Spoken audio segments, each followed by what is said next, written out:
is Noontime. Welcome and joining our Noontime Nuggets today. Today, we're going to talk about compliance, but not in a way that's meant to create fear or overwhelm. Instead, we're focusing on the small operational oversights that quietly create risk over time. Most compliance issues don't begin with bad intentions. They begin with missed process, a delayed task, or an assumption that someone else handled it, or that we heard from somebody else and that somebody else was not accurate in what they understood. Left unchecked, those small gaps can become expensive problems. Yeah, and that's what we see every single day. The agencies we work with genuinely care about their clients and their caregivers, but even strong organizations can develop blind spots. It might be one missing document, an outdated process, or a training that happened wasn't documented correctly.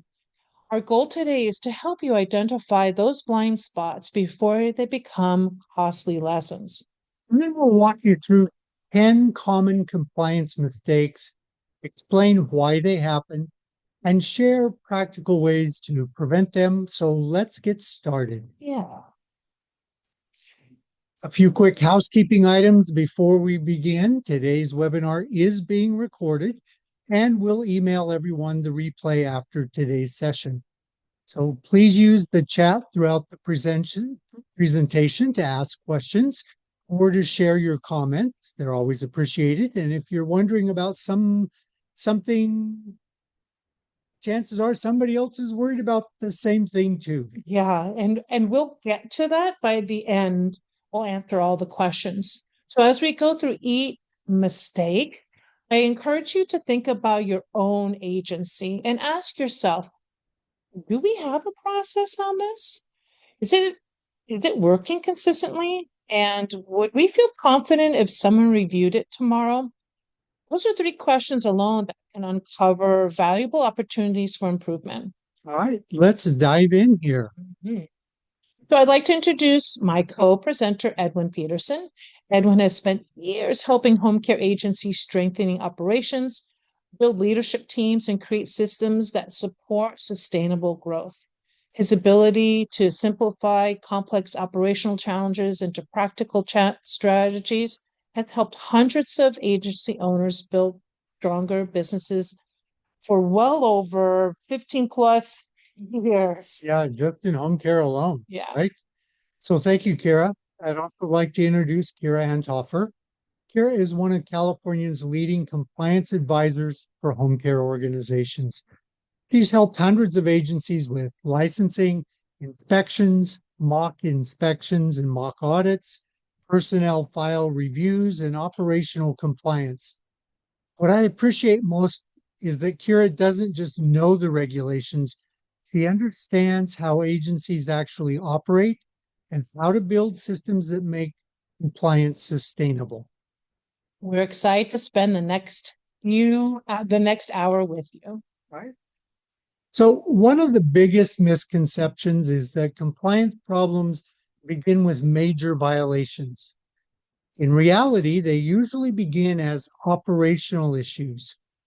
The document gets misplaced. A supervisor assumes someone else handled it. Training isn't uploaded. Nothing seems urgent at the time. Those small oversights add up. A missing training certificate becomes an inspection deficiency. An inconsistent reimbursement process becomes a wage claim. An incomplete personnel file becomes a compliance findings. These are true facts. When we conduct mock inspections, Edwin and I rarely find a lack of effort, but what we find is inconsistent processes. Right? And that's an important takeaway from today. Most compliance problems are really process issues, process problems, which means they are preventable. Compliance mistake number one, waiting until an inspection is scheduled to get organized. This is one of the most common mistakes we see. Everyone's busy serving clients, recruiting caregivers, managing those schedules, and running that payroll. Because inspections don't happen every day, compliance often gets pushed to the bottom of the priority list. Problem is that inspection readiness can't be accomplished just over a weekend. When agencies receive notice of an inspection, we often see leadership scrambling to locate files, review training records, and update documentation, or give Edwin and I a call and go, "What do I need?" That stress usually tells us the agency has been operating reactively instead of proactively. Right. So many times when we do mock inspections, people will say, well, let's get our order stuff together in order before you come to a mock inspection. And our response is, please don't, because if you're doing it incorrectly or your process is messed up, by the time we get there, all the work you've done is probably going to have to be redone. Mhm. So the agencies that handle inspections best aren't perfect. They simply have routines. They review files regularly. They monitor expiration dates and perform internal audits throughout the year. So here's a question for you. If your analyst called this afternoon and scheduled an inspection for next week, it's very nice of them, would your first thought be, we're ready, or we have a lot of work to do? Your answer says a lot about the strengths of your compliance systems. All right. And with that, let's move into mistake number 2. Our second mistake is one we see all the time. Compliance becomes a one person's job. It might be the office manager, the HR coordinator, care manager, or even the owner. But over time, everyone assumes that that person has it covered. And the problem is the compliance touches almost every part of an agency, of a home care organization. Recruiting affects personnel files. Schedulers impact travel time. Payroll handles reimbursement and wages. And supervisors oversee caregiver training. When compliance lives with one person instead of becoming part of the culture, things inevitably fall through the cracks. We spent a lot of time on this during our 5-day boot camp for owners last week We as sure well. did. These are shared responsibilities. The strongest agencies don't rely on one compliant expert. They build a shared accountability across the entire leadership team. Right. Even if that leadership team is 2 people, share it. Right. So let's move on to compliance mistake number 3, incomplete personnel files. Personnel files may not be exciting, but they're one of the first places inspectors look. We actually recommend you create a compliance file separate from the other personnel files that you have. In that compliance file, a missing document may seem minor until someone asks to see it. We often hear, I'm sure it's in there somewhere. Unfortunately, somewhere isn't a compliance system. Every file should be complete, organized, and consistently maintained. The goal isn't simply to have documents, it's to know exactly where they are when they need them. Right? It's not, well, they're at my home. Those personnel files, those compliant files need to be in the office in paper copy, hard paper copy, not electronically available. They could be there, but for the analysts, they need to be paper copy. These strong personnel files demonstrate organization, consistency, and great leadership. And that's what the inspectors notice. If they see that your files are organized, it looks like you know what you're doing, even if sometimes it's frantic. Yeah, I mean, like you said, a great thing is like do not separate files. Some owners feel like they need to keep the office staff's files at their home. We had that experience a couple of times when we did an inspection, and that's violation. They had 10 employee files in the person's home. That's a $900 per file that wasn't really available for an inspection. That's a $9,000 fine. If you have to keep those files somewhere safe and secured and only limited access, then you put that in the process. You put that in place. It's funny because the regulation that comes to mind to me says they must be immediately available upon request for inspection by an enforcement analyst. Yeah. So immediately means they got to be there. Got to be there. So here's another common mistake. Compliance mistake number 4, training documentation. Just got off an email exactly about training. The caregiver completed the training, but no one documented it. So in compliance, if it isn't documented, it didn't happen. Even if you know it did, you're sure it did, you're positive it did. If it's not documented, it didn't happen. But, in front of a judge, and I'm going to say, well, I did the training. What's a judge going to ask you? They're going to ask the caregiver, did you get this training? And they're going to go, I don't think so. Right. Right. And if the judge can't see it in writing, it didn't happen. Yeah.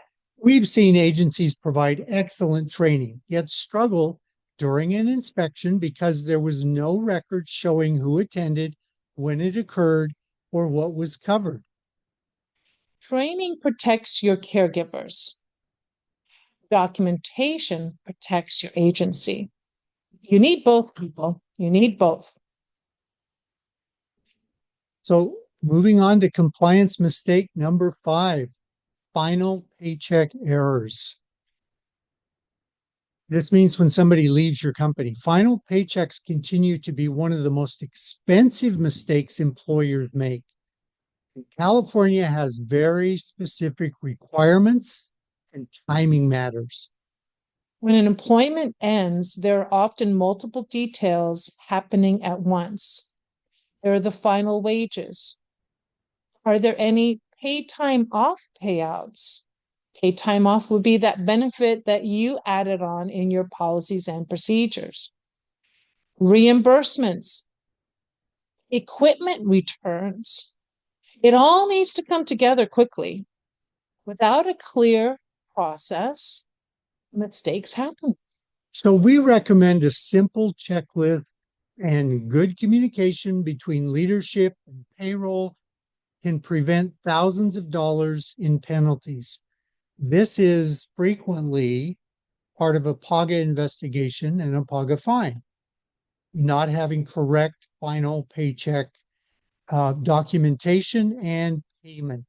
There also needs to be documentation of the final pay and the final exit of a person out of an organization. So, Edwin, what is the timing for when we're ending employment for somebody, for an agency to provide that final paycheck? So if I am terminating an employee, I need to give them their final pay today, the day of the termination. That needs to happen then. So you plan to fire or that person's being terminated today, that is when they have to have their final paycheck. Right. And that includes a pay stub showing what they're being paid, not just a check, but a final pay stub so they can see what they're being paid for. You never pay somebody cash either. Some people think that cash is, well, cash is no documentation, so it didn't exist. Yeah. And then also if somebody turns in a notice, so this would be more like an office person, a non-HCA. Ideally, you give them their final check that day, but you have up to 72 hours to provide a final check if somebody were to say, I quit today. I quit. Now, if it's direct deposit, what would you do? By law, you can continue to do that direct deposit. You do that through your payroll system. You can do that, but still you're going to hand a record of their pay stub so that they walk out with that. Right. Perfect. So compliance mistake number 6, reimbursements. This is very nuanced, and this is where a lot of PAGA claims generate from. Let's talk about these reimbursements. This isn't just good employee relations, it's a legal obligation. So we commonly see questions around mileage, Yeah, cell phone use, yeah, and business expenses. The challenge isn't whether agencies reimburse, It's whether they're doing it consistently and documenting it properly. And documentation means it shows up clearly identifiable on the pay stub so that your employee understands what their reimbursement is, if it's mileage, the amount of miles, the rate at which they're being paid, and the total amount they're being paid for that reimbursement. If it's cell phone, it's a cell phone. If it's a business expense, same thing. Any time, any amounts, and any totals need to be separately itemized on a pay stub, on a wage statement. Consistency builds trust with the employees and it also protects the organization. So, compliance mistake number 7 is travel time. Travel time is another area where agencies unintentionally create risk. It's easy to assume that if caregivers are moving between clients, everyone understands how that time is handled. But assumptions often lead to inconsistent payroll practices. Travel time, mileage, and scheduling, they all work together. When one piece isn't handled correctly, the entire process can be affected. So if a caregiver is working with client A and they have to travel to client B because there's a significant break time between the two shifts, they are paid mileage and travel time. Those are two key points, and those also have to be identified, as Edwin said earlier, on the pay stub of those two for different times. Because you could pay a caregiver a different pay rate for travel time. What about split shift? Because what you mentioned is a split shift, more than 2 hours apart. Wow, see, that's getting more into the complexity of travel time, right? So if you are paying your caregivers close to minimum wage, you may owe a split shift premium. So we get into a lot of those details and we'll share a slide with you in our compliance workshop. So we have a 2-day workshop course in August. It's simplifying compliance, where we spend a whole day on compliance for home care services branch, and day 2 all about California and federal labor laws. Phenomenal course. All right. So when it comes to things like reimbursements and travel time, the goal is simple. Having a clear policy, communicating it very well, and applying it consistently. And then again, having your wage statements reviewed. There's many ways this can be done to make certain that you are recording and reporting in the information required on those wage statements accurately. And that should be your policy. What the key word that I heard from you, Edwin, I want to underscore is clear policy. Absolutely. A clear policy on this. And if you have questions about your policy, feel free to contact us. We're happy to review those for you.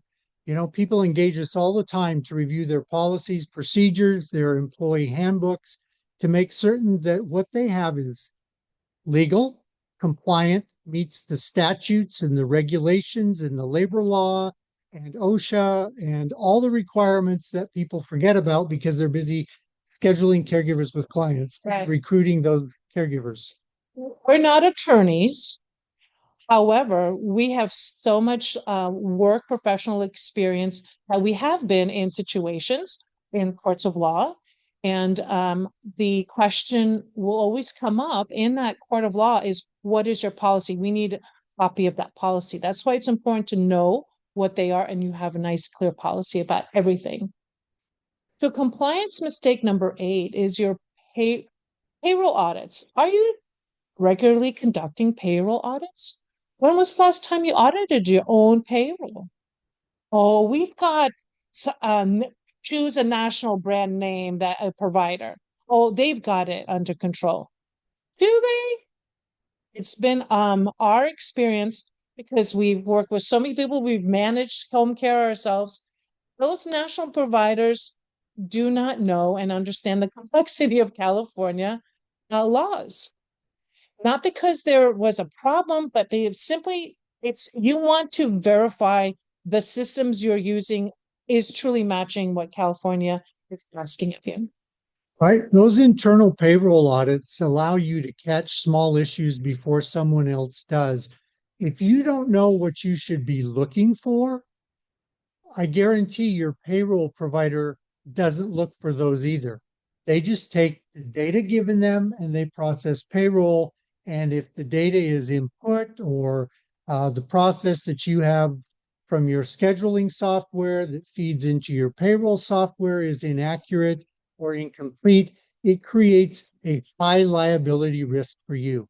It's much easier to correct a process today than respond to a complaint 6 months from now, because that wage statement that your caregiver is given is the calling card of PAGA attorneys.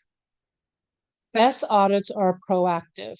They're part of continuous improvement, not crisis management. And we have a joint partnership. We're hosting phenomenal Paga hotspots. We just posted it up on our website yesterday, and you guys have the first notification about it here. Uh, One of our trusted partners and co-host, Select Payroll, they're offering within the workshop. It's a morning workshop. There's free breakfast for everybody. Um, a pay stub scorecard checklist. Take advantage of that. Sign up for that because that's really a helpful tool. All right, let's move on to compliance mistake number 9. We said we weren't going to scare you. We're trying not to, Oh, no. right? And that is employee complaints. Sometimes the first sign of a compliance issue isn't an inspection, it's an employee asking a question. Yeah, so many owners are afraid to have a complaint or grievance process, but that is actually you're showing transparency. When someone raises a concern, it's an opportunity to listen and learn. Bridge. You're not separate. You're together in this venture together. That's that part of that culture that you're fostering. Many complaints can be resolved quickly when an agency responds with curiosity instead of defensiveness. That's what we see a lot of people. Oh, complaint, I have to defend myself for that. Versus, oh, maybe there's something more there, or maybe I need to tighten up my policy. Which is the first thing a person should look at when there's a complaint is look, listen, and then go to your policies and procedures. May not be in your employee handbook. Employee handbooks are not policies and procedures. They're a summary of your personnel policies, but you should have operational policies, administrative policies, client care policies. Those are the places you go to see what is it we say is our policy, so you can respond back to a complainant with, here's our policy, here's what we follow. So many times what we see is somebody doesn't know what their policy is and they just respond out of emotion. And emotions aren't bad, but they just respond emotionally instead of, and defensively, instead of going and looking at what is our policy and making sure you are following your policy. Strong communication, educated communication often prevents small concerns from becoming larger problems. And we get calls every week about somebody not knowing what their policies are, having a complaint either by an employee or by a client, and they don't know how to respond to it. And our first question is always, what does your policy and procedure say about them? Because they should be that comprehensive. Number 10, compliance review. Our final mistake is waiting for someone else to review your compliance program. Like, I'm not going to look at my mistakes. I'm going to wait until that attorney comes in. Right? Wait until a lawsuit is not a good plan. No. So whether it's a mock inspection, a personnel file audit, an operational review, having fresh eyes can uncover gaps you simply stopped seeing. This isn't a sign of failure. It's a part of continuous improvement, which should be one of your policies and procedures of quality assurance and performance improvement, continuous improvement. Understand that, on a day-to-day basis, things can come up in a home care organization, life in the office or out in the field. We understand that. But compliance processes that everyone understands and has that foundation, we out of the moment of chaos, we know we all go back to the foundation. Agencies that perform the best are the ones that regularly evaluate themselves, not just when they're required to. Right. So that's truly living compliance, having compliance as part of your culture rather than a last minute activity you do before an audit, before a complaint, once you receive a PAGA audit letter. That operating way is just out of panic mode and desperation, and it's no fun. Yeah. So everything we've shared with you today comes from real situations we've encountered while working with agencies across California. Good news is that nearly every issue we've discussed today is fixable and was fixable. Once agencies understood the gap, they were able to strengthen their systems and move forward with greater confidence. And I want to preference that the law even sees that. The law expects you to know all this. You cannot say, I did not know. They expect you as owners to know and get resources. Thankfully, you all have us as a trusted resource, right? So these are all very fixable. Right? Compliance isn't about perfection. Perfection to me means you've just fixed your past. This is about creating reliable processes that you can go back to that support consistent outcomes of proper payroll, proper onboarding, proper training, very consistent processes that are easily replicatable. Everyone in your agency can follow them. They know what they are. I was thinking of our boot camp this last week where we talked about the importance of processes so that everybody, no matter where they are, is doing the same thing, delivering the same level of service, reliability, compliance at every level. It isn't just one person doing it. So before we wrap it up, we'll encourage you to take an honest look at your agency. Think about the 10 areas we discussed today. Where are you confident? And where could your systems be stronger? Even identifying one or two opportunities can make a meaningful difference. So progress starts with awareness and, excuse me, also in the legal system, it's okay if you find that you've made a mistake or that you have not had a process put in place, but you've discovered it today. What the law wants to see is that you made the correction, document that you've seen the egregiousness and that you've put in place as of today the correction and you've corrected the matter. Moving forward, we're doing it the right way. That makes a big difference. You can't go back and fix everything in the past. We're fixing it today because we notice it today. All right. So a great example would be an enforcement analyst coming into your agency and seeing that 6 months ago, a year ago, you were not getting your initial 5 hours of training documented correctly. But they see that within the last month, within the last 6 weeks, whatever time period, you are now doing it correctly. They're going to go, oh, okay, you get it. You're moving forward. This is great. An enforcement analyst that comes in and notices you're putting in caregivers without them being on the state registry or not getting TB tested done in the correct time. You get it corrected, but they come back 6 months and they see the same things repeated. That is a huge red flag to them. They can hold your license.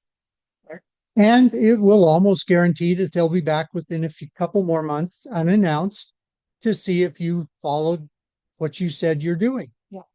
Yeah. So we'll leave you with 5 practical actions you can begin this month. You don't have to tackle everything at once, but choose one area, improve that process, then build from there. Small improvements repeated consistently creates a strong organization. Right? Because compliance is not one-time project. It truly is a leadership habit. So number one, conduct a personnel file audit. Review a small number of employee files each week or each month to ensure required documents are complete, current, and organized. And then number two, review payroll and reimbursement practices. Verify that travel time, mileage, shift differential, cell phone reimbursement, working in a facility versus working in a private home, overtime, final paycheck procedures are compliant and consistently applied and documented. Number three, train your team. Provide leadership and supervisory training on home care services branch requirements, on state labor laws, on federal employment regulations, and agency compliance policies and procedures. Yeah, that's a big one. I know both of us have had leadership teams reporting to us, and I made sure that all of my leadership team knew how to do not only my job. I want them to know how to do my job as an executive director, but to also help each other know each other's jobs because things happen. People need to be able to step in because when you don't share and you don't cross train, then now you are stuck when something happens. That shouldn't happen. So two of the most important documents to have printed out regarding home care services branch requirements are the labor law or the law regulation regarding caregiver training, see 1796.44, Yep. and the regulation around TB testing, 1796.45. Those I recommend you have printed out, placed in plastic sleeves, put above the copy machine, wherever it is, so everyone can see what those regulations are. So many times, Kira and I hear, well, I thought it was this. I understood it as that. This is what somebody told me. Print those. They're both less than 1 page long. Yeah, they too could be making mistakes, and all that's happening is the mistake keeps passing around. Right. So Never trust another person's word when you have a regulation you can print out. 1796.44 and 1796.45. those are your health and safety codes. So the fourth thing that you could do, an action step, you take this one is schedule a compliance review. Form an internal compliance assessment, or you can schedule a mock inspection with Edwin and myself to identify gaps before the state or any other regulatory agency that comes in. Number five is build an inspection readiness into your monthly routine. Don't wait until you receive an inspection notice or that phone call. Create a monthly compliance calendar that includes personal file review, expiration tracking, huge, training documentation, policy updates, and administrative record reviews. Right. And in those personnel file reviews, be sure to include TB testing that is compliant and according to the Health and Safety Code 1796.45. We see a lot of mistakes around that. And that is if an enforcement analyst finds that as an error, that employee must stop working immediately. Yeah.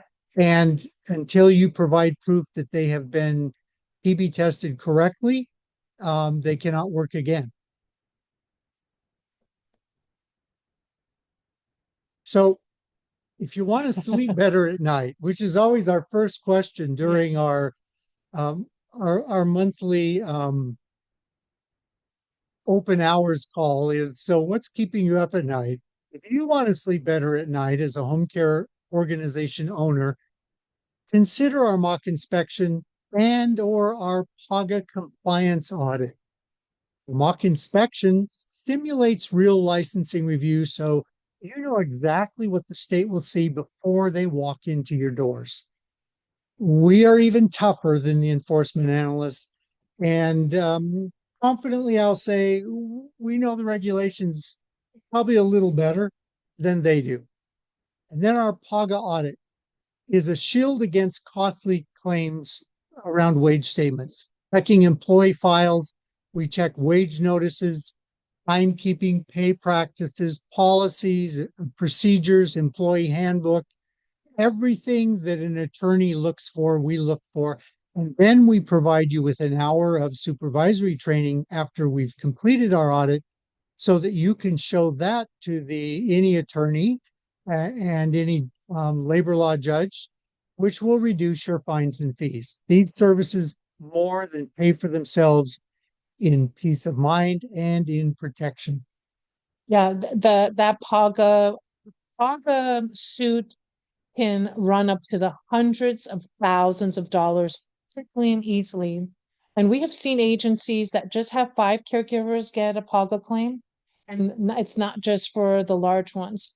And having an outside third party vendor come in can greatly reduce that as much as 85%. So it really does pay for itself. Right. And like you said, I didn't know the law or I didn't know the regulation does not hold up with a the home care services branch or with a PAGA audit. So we're going to open it up. If there's something that came to mind during the presentation, and we see that we have some chat, we'll bring that up as well. And that's a great time. You can enter a question in the chat, or so there's no question that's too small. If you're wondering about it, someone else probably has as well. So if you have any questions, go ahead and put that in the chat. And then if you like, we can also, you can raise your hand and we can call you out and you can unmute yourself at that time.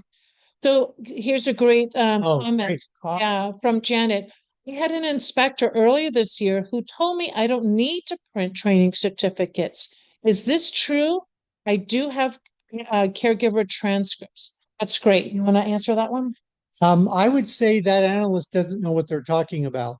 Every analyst, and I have attended numerous um, enforcement analyst inspections with agencies, they require proof of training.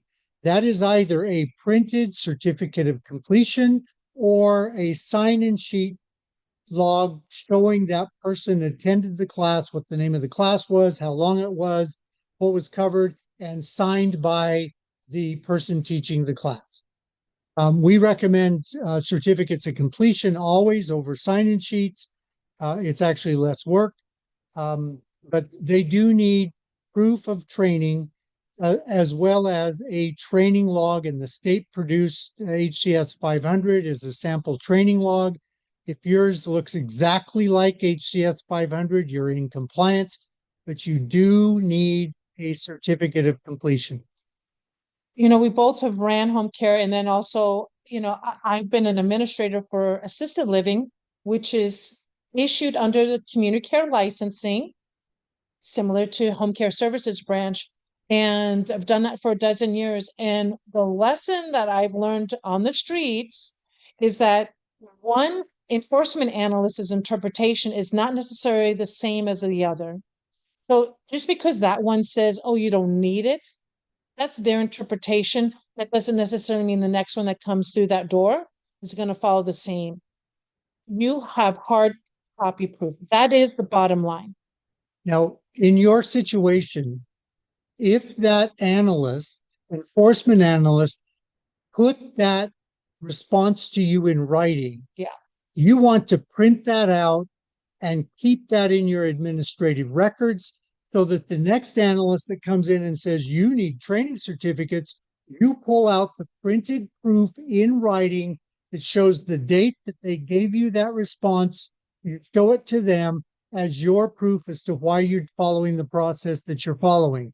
That is the only way that you will get around that by another analyst. Boy, that sounds like reinforcement of having hard copy documentation to me. Exactly.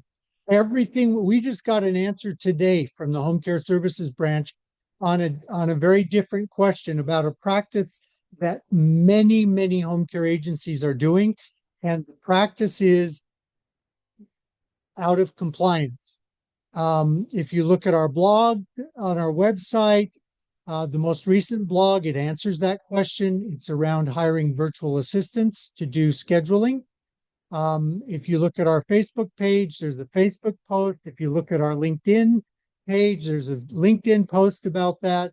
It's very clear what the state's answer is to this question, and it's taken us months to get this answer.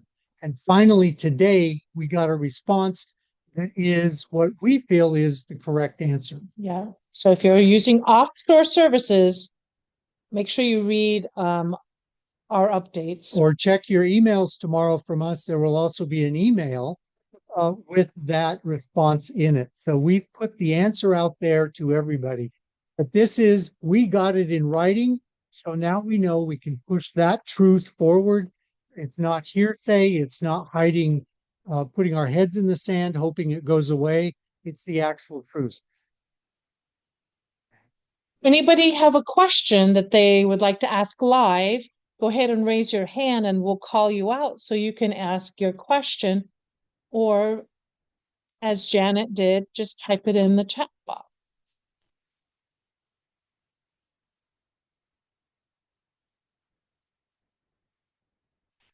You're welcome to still ask a question. We'll continue on. We want to inform you about some of the highlighted areas. So if today's discussion highlighted areas that you'd like to strengthen, we'd love to continue the conversation. So as we mentioned, our 2-day Compliance Made Simple workshop is designed to go much deeper into compliance.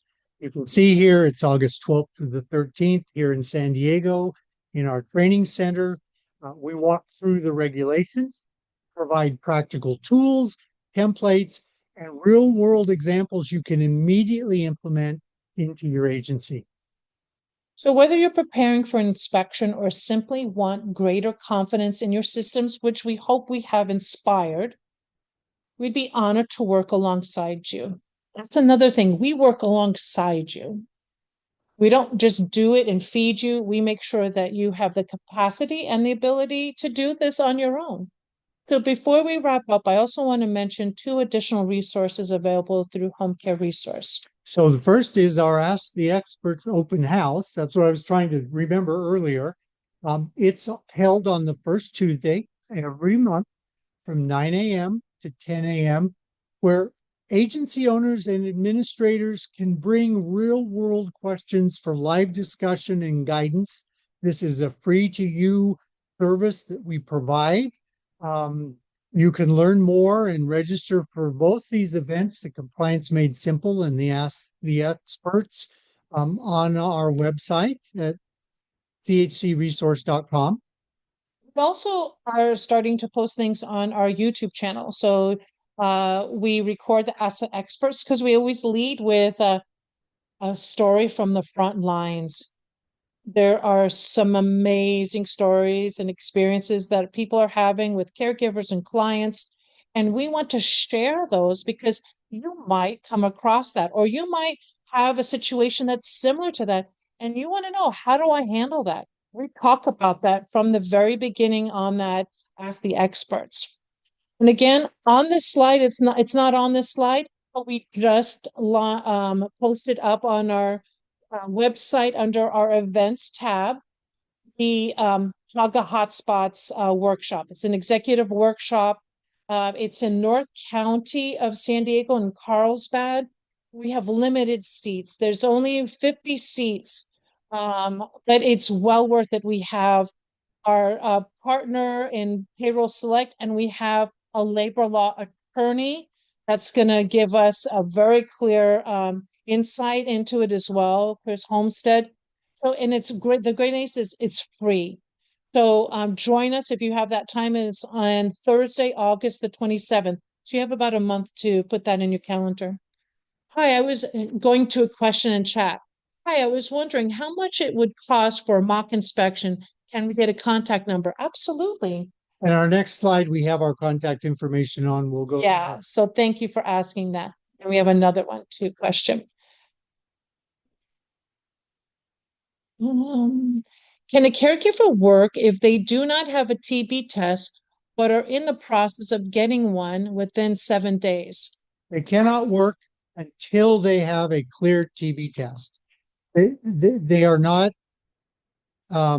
if this is a new hire, you shouldn't even hire them until they bring you a clear TB test. That's a condition of employment according to the state. So they must have a TB test and a condition of employment that must be maintained current during their employment.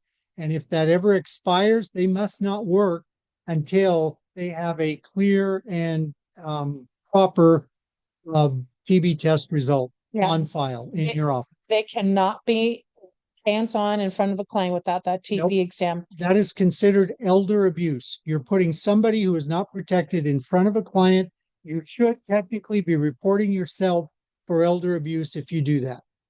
The Health and Safety Code 0.45, that's the TB one, 1796.45, talks about the TB exam, and it lends a little confusion, but I want to point out that the burner paragraph is what you need to follow, and Edwin said it. It says it in there. It's a condition of employment and continuing employment. The other one says, oh, the TB must be done within 90 days of hire or within 7 days of the date of hire. That's confusing. It's clear. Condition of employment and continuing employment. That's the sterner of the two conditions. So you cannot work them. Don't hire them until you have that. So in best practices, when we've done our onboarding with our clients and showing them how to onboard, we always say, make sure a person is on the home care aid registry and have a TB exam. Then that candidate is allowed to be invited to the orientation. They don't have those two, they are not going to orientation, because then after orientation, now that person is cleared to go to be on the schedule. No chasing for TB, no chasing for completing any training. It is done. Keep it simple for yourselves. So thank you again, everyone, for joining us today and spending part of your afternoon with us. We truly hope today's session gave you not only practical and operational insight, but also a clearer understanding of what it actually takes to move an agency from constant struggle into sustainable growth and stability. At Home Care Resource, our focus has always been helping California home care agencies build a stronger foundation through licensing support, compliance systems, operational structure, recruiting strategies, leadership development. We want to help you guys grow, and long-term growth planning. So whether you're newly licensed, preparing to scale, or simply trying to create more consistency within your organization, our goal is to provide practical, real-world guidance that helps agencies operate with the greatest confidence and clarity. If you have questions after today's sessions, or if there's anything we can help support you with, please don't hesitate to reach out. We have one more question, and we have time for that, from Anna. How do payroll audits usually happen? Are home care agencies audited on a regular annual schedule, or in an audit typically triggered by someone filing a complaint or reporting an issue? Great question. We do not recommend an annual audit for a payroll audit, or any audit should be done on an annual basis. It needs to be more frequently than that. Yeah, your self-auditing should be done technically. You should be auditing things at least quarterly. Yes. The process should be in your policy and procedure manual. This is how frequently you do an audit. Typically, once there's a complaint, then there will be a lawsuit activated in which they will ask you, you'll be sent a letter. If this is a wage statement complaint and a PUGA type complaint, you'll be sent a letter. That letter should be shared immediately with your labor law attorney. And if you don't have one, email us and we'll recommend one for you that knows home care law. In the 2-day compliance workshop in August, we go over all the checklists and we help you to build we even review what does a compliant calendar look like. You get tons of checklists from us for home care, as well as home care services branch, as well as California federal labor laws. and we get into depth of the pay stubs and what that looks like. So that's a consideration for people to come to. Just shortly, we will be having a link on our website. We're in the process of getting that put up. It'll probably be within the next couple of weeks. A link that you can click on that will allow you to upload a pay stub and have it assessed by a professional payroll company to see if it is PAGA compliant. And yeah, it gives you a scorecard, a score of how well your pay stub is. So a lot of good tools there. Right. That'll be a great way of you doing your first self audit to see if our pay stub is okay. And we find when we do these audits, many times the pay stub is very unclear. Yeah, a good question. Yeah. So quarterly. So thank you again for being here today, and we hope to see you again at a future Noontime Nuggets. If there's something you would love for us to discuss, please email us. You have our email addresses right there. You're interested to follow up more about the mock inspection. One of you is showing interest in that. Email us directly. Our mock inspection services are also under our home care, our website, and there is a spot for about our inspection services as well. Um, Thank you again. We really All right. appreciate everybody. Enjoy your day and stay compliant. Stay compliant.